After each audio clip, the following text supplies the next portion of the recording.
History loves neat little stories. People often say that World War I began with a single bullet.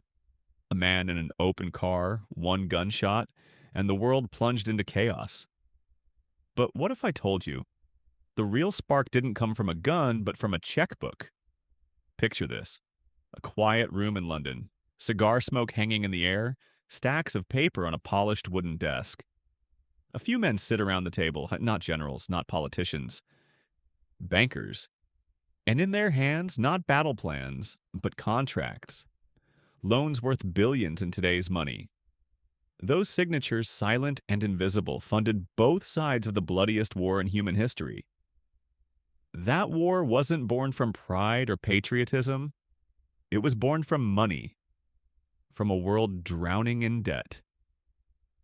Empires that looked powerful on the outside were already rotting inside, crushed by the weight of loans.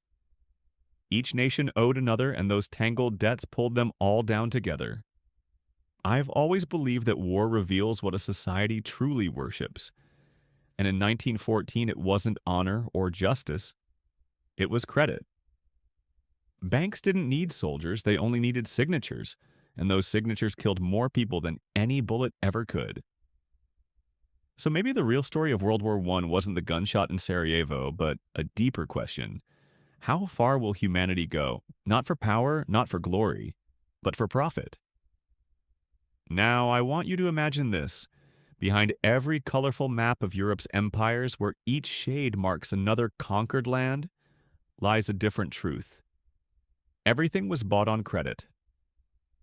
Britain and France, old empires, holding half the world in their grip, from rubber forests in Southeast Asia to gold and oil mines in Africa.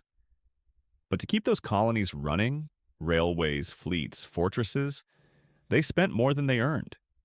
Those imperial adventures were paid for with loans from private banks. Then came Germany, the new industrial powerhouse, arriving late to the feast. They wanted colonies, resources, a place in the sun. And when diplomacy failed, they turned to their navy and their army to take what they needed. The arms race began, and ironically, it was funded by the very same banks that Britain and France were indebted to. To the east, Russia and Austria-Hungary were crumbling giants. Desperate to hold their fragile empires together, they borrowed to buy weapons, to feed armies, to survive another year. And behind them stood the same familiar names: Rothschilds, Baring Brothers, J.P. Morgan, titans of finance, lending at rates that even kings bowed to. The world was chained to the gold standard, every currency backed by real gold. That meant one disruption in trade, one ship full of gold blocked at sea, could bring down the entire system like falling dominoes. And so, brick by brick, the foundation of war was laid. Not with bullets, but with debt. The gold standard? It sounds elegant, doesn't it? But in truth, it was a pair of financial handcuffs that the world willingly locked itself into. Since the 1870s, every major currency had to be backed by gold. 1 pound, 1 mark, 1 franc, each redeemable for the shiny metal. On paper, it created stability. In reality, it turned the global economy into a machine that breathed gold. And the moment gold ran short, the world stopped breathing. Britain held nearly 40% of the world's gold reserves, thanks to its colonies in South Africa and Australia. Germany and Russia, meanwhile, were starving for it. So when tension flared, like in the 1911 Morocco crisis, gold drained away from one country to another like blood leaving a wound. To keep it from escaping, banks hiked interest rates, choking credit. Businesses collapsed, people lost jobs, prices soared, society unraveled.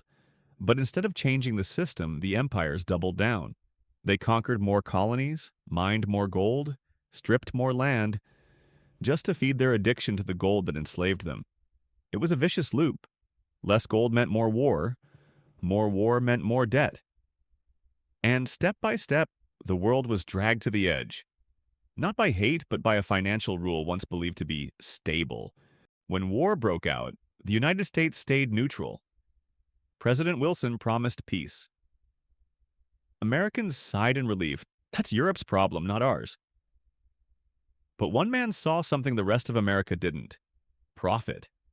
His name was J.P. Morgan Jr. Morgan didn't care for peace. He saw in Europe's flames an opportunity and to make the U.S. the arsenal of the world. Within months, his firm had exclusive contracts to supply weapons, steel, and food to the Allies, worth $3 billion back then, over $80 billion today. Morgan became the banker of war. He went further, lending Britain and France $500 million, the largest foreign loan in history at the time. But there was a problem. If the Allies lost, Morgan would lose everything. And if Morgan fell, so would Wall Street. So he launched a quiet campaign, not with bullets, but with influence. He funded newspapers, lobbied Congress, and whispered to President Wilson, "If Britain and France fall, America's economy will fall with them." By 1917, the U.S. entered the war. They said it was for democracy and freedom. But under the lights of Wall Street, everyone knew the truth. America didn't enter the war to save the world. It entered to save its balance sheet. After 4 years of hell, World War I ended. But the world wasn't healed. It had just entered a new era, the era of modern finance.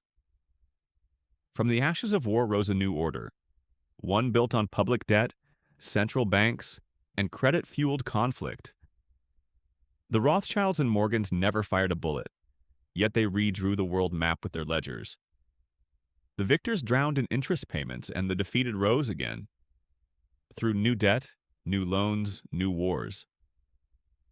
A dangerous idea was born. War doesn't need guns, it only needs money. Money can build empires, and money can destroy them. Death no longer came just from the trenches, but from the cold arithmetic of ledgers. And if you look closely, the echoes of 1914 are still here.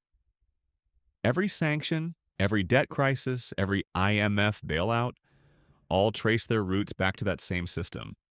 A world where power doesn't belong to the people, but to those who control the flow of money. And maybe the final line of this story is this: history never ends. It's just rewritten in money.